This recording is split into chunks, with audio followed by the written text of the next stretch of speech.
اب تک کی اہم اور بڑی خبر دیں، بڑا فیصلہ سامنے آیا ہے۔ جنرل فیض حمید کے خلاف فیصلہ آ گیا ہے۔ فیصلہ یہ آیا ہے کہ 14 سال کی سزا سنائی گئی ہے فیض حمید کو۔ جنرل فیض حمید کے خلاف فیصلہ آ گیا، اب تک کی بڑی خبر، اہم خبر، اور فیض حمید کو 14 سال کی سزا سنا دی گئی ہے۔ فیض حمید کے اس حوالے سے بڑا ہی اہم کیس، اور یقینی طور پر اس حوالے سے ہم نے مسلسل اپنے ناظرین کو اپڈیٹ کیا۔ جنرل فیض حمید کے خلاف فیصلہ آ گیا ہے، یہ انتہائی اہم فیصلہ ہے۔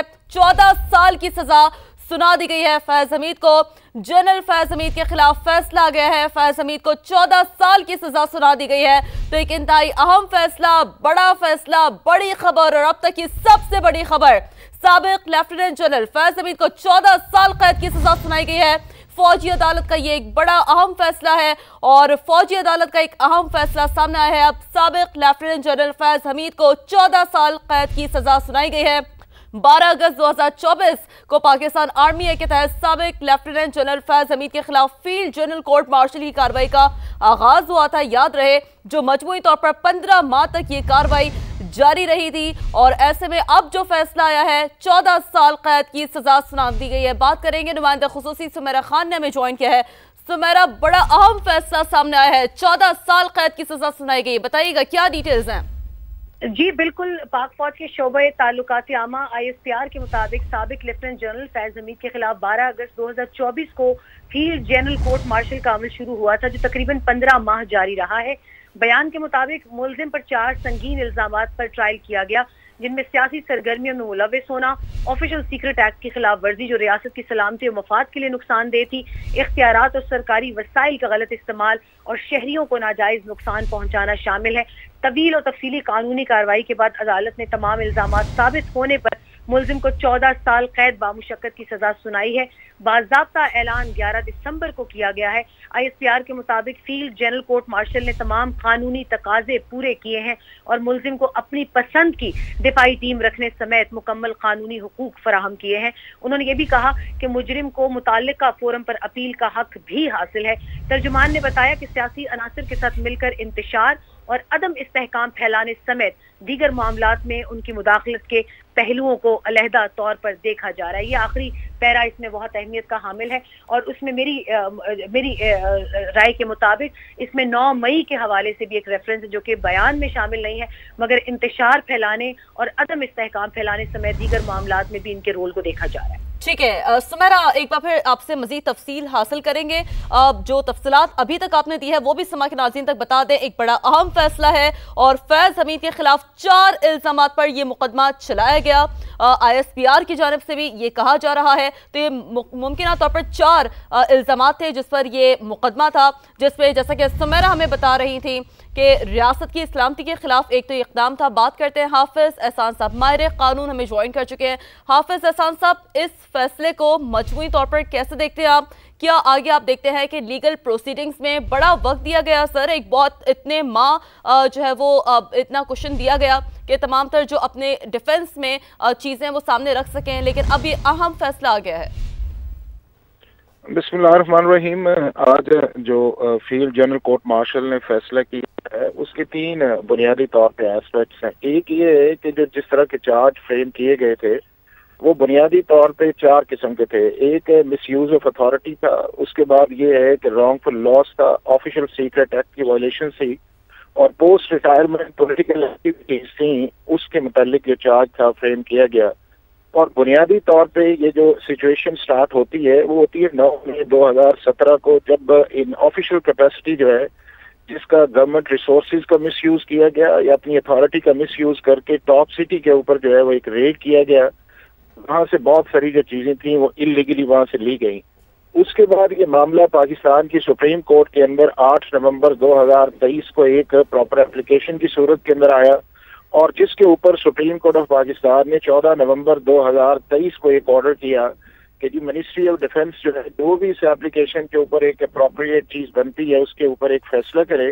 اور اس کے بعد یہ ہے کہ ایک ہائی پارٹ جو تھی وہ ایک کمیٹی جو تھی وہ کانسٹیٹیوٹ کی گئی، اور اس کے اوپر جو سمری آف ایویڈنس ہے جو ملٹری لاز کے اندر ہے وہ 17 اپریل 2024 ہے گئی، اور اس کے بعد ساری انویسٹیگیشن کے بعد 12 اگست 2024 جو ہے اس کو جنرل فیض حمید جو تھے ان کو اریسٹ کیا گیا، اور اس کے بعد 10 دسمبر 2024 کو جو ٹرائل تھا وہ چلا اور تقریباً 15 ماہ اس ٹرائل کو جو ہے اس سارے پروسیس کو لگے. اور جو سیکشن اس کے اندر انوالو تھے وہ سیکشن 2, سیکشن 16, اس کے بعد سیکشن 26A, 26B, سیکشن 55, 52, 59, 73 اور 90 جو ہے. بالکل اس پر مزید لیگل قانونی طور پر بھی آپ کی آرا شامل کرنی ہے. حافظ صاحب ساتھ ہی موجود رہے گا. ندیم ملک صاحب بھی ہمیں جوائن کر چکے ہیں. ندیم ملک صاحب 15 ماہ ٹرائل چلا اس کیس کا, انتہائی اہم فیصلہ آیا ہے, کیسے دیکھتے ہیں آپ اسے؟ بہت اہم فیصلہ ہے جی. اس میں جتنی ڈیٹیل اس کی کیس کی اور سامنے آئیں گی تو اور ہمیں اس کو سمجھنے میں اور اس کے اوپر اپنی رائے دینے میں آسانی ہو جائے گی. 4 بنیادی طور پر جو الزامات ہیں جس کے اوپر سزا سنائی گئی ہے تو اس میں آپ دیکھیے کہ سر فہرست ان کا سیاسی سرگرمیوں میں ملوث ہونا سب سے پہلا چارج ہے. تو سیاسی سرگرمیوں میں ہماری ISI کا رول, پاکستان کی یہ جو 80 سالہ تاریخ ہے اس کے اندر بیشتر مواقع کے اوپر حکومتیں بنانے اور گرانے کے اندر ہمارے ISI کے کچھ سرونگ لوگوں کا رول رہا ہے. لیکن کسی کو اس طریقے سے چارجز میں فریم کر کے سزا نہیں آج تک سنائی گئی. تو یہ پہلا موقع ہے کہ کسی کو سزا سنائی گئی. تو اب یہ سیاسی جو ان کا ملوث ہونا ایکٹیویٹیز کے اندر اور آفیشیل سیکریٹ ایکٹ کی خلاف ورزی کا بھی تذکرہ کیا. باقی وہ ہاؤسنگ سوسائٹی والے الزامات ہیں 4تھے نمبر پر, وہ جو پرائیویٹ سیکٹر کے خلاف ہیں.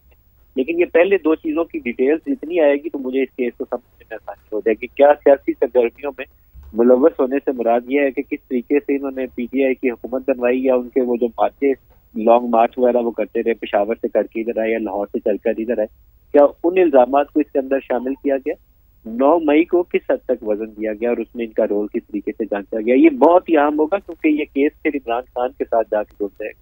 تو میں انتظار کرنا چاہوں گا اور اس کی تفصیل چاہوں گا کہ جتنا زیادہ ہمارے جو متعلقہ ادارے ہیں وہ اس کے اوپر شیئر کریں تاکہ اس کیس کو ٹرانسپیرنٹلی ہمیں انالائز کرنے میں اور انڈرسٹینڈ کرنے میں ایبسولوٹلی. ندیم ملک صاحب یہ بڑی اہم بات ہے, آپ سے گزارش ہے ساتھ ہی موجود رہے گا. ندیم صاحب چونکہ سمیرہ خان بھی ہمارے ساتھ موجود ہیں تو سمیرہ سے بھی چونکہ ان کے پاس مزید ڈیٹیلز ہیں. سمیرہ آپ نے ذکر کیا تھا لاسٹ پیرا کا بھی کہ وہ انتہائی اہم ہے, تو تھوڑا سا تفصیل سے بتائیے گا تاکہ ہم ندیم ملک صاحب کی جانب دوبارہ بڑھ سکیں اور اس پہ کمپریہنسو انالیسس ڈیولپ کر سکیں. جی سمیرہ.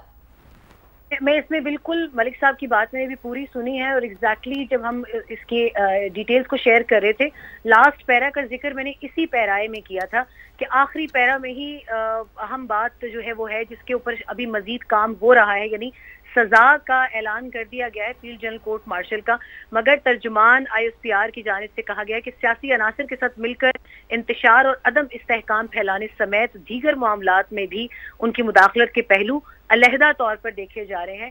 یعنی اس سے یہ ایک نتیجہ اخذ کیا جا سکتا ہے رفلی کہ ابھی وہ تمام تر معاملات جو کہ 9 مئی ایک بہت اہم چیپٹر ہے جس کے اوپر ترجمان ISPR کئی مرتبہ کہہ چکے ہیں کہ وہ نان نیگوشیبل ہے, سوائے اس کے کہ اگر اس کے اوپر معافی مانگی جائے اور باضابطہ اعلانیہ معافی مانگی جائے تو وہ معافی دی جائے گی, مگر قانونی تقاضے پھر بھی پورے کیے جائیں گے اس کے. تو یہ وہ جو پہلو ہے مجھے اسی کے ساتھ جڑا ہوا لگتا ہے کہ ابھی اس کے اوپر مزید تفصیلات سامنے آئیں گی. ملک صاحب وہ رائٹلی سینگ کہ اس کے اوپر ابھی ایک بہت زیادہ کلیئرٹی کے ساتھ بھی دیکھنے کی ضرورت ہے کہ ابھی یہ جو ایک آخری پیرا ہے جو کہ مجھے ایک اوپن اینڈ لگ رہا ہے, اس کے اوپر مجھے کوئی it's not a closed box for us right now, it's opening another debate, a wholesome debate.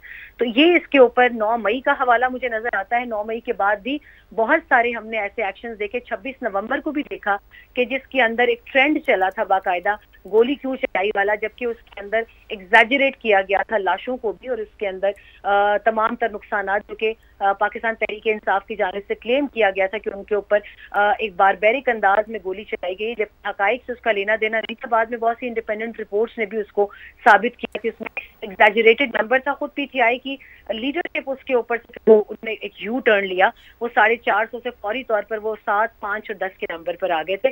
تو I think the last para is still consistently touching upon that factor کہ ابھی اس کے اوپر مزید ڈسکشن اور مزید انویسٹیگیشن کی جائے گی اور وہ سیاسی انداز سے بھی ان کا رول سامنے لایا جائے گا. بالکل ایسے ہی سیاسی انداز سے بھی جو ان کا رول ہے وہ بھی سامنے لایا جائے گا, کیونکہ یقینی طور پر یہ بہت اہم پہلو ہے. جیسا سمیرہ آپ بھی کہہ رہی تھی کہ 9 مئی کا جو بھی انسیڈنٹ ہے وہ نان نیگوشیبل ہے. ہم نے دیکھا ہے بارہا DG ISPR بھی اس حوالے سے بات کر چکے ہیں. ندیم ملک صاحب ایک بار پھر میں آپ کی جانب آنا چاہوں گی. سر ایک تو سمیرہ خان نے جو ڈیٹیلز دی ہیں آپ اس پر اپنا کمپریہنسو انالیسس ڈیولپ کر سکیں, اور پھر ندیم صاحب یہ بات بھی بہت اہم ہے کہ خود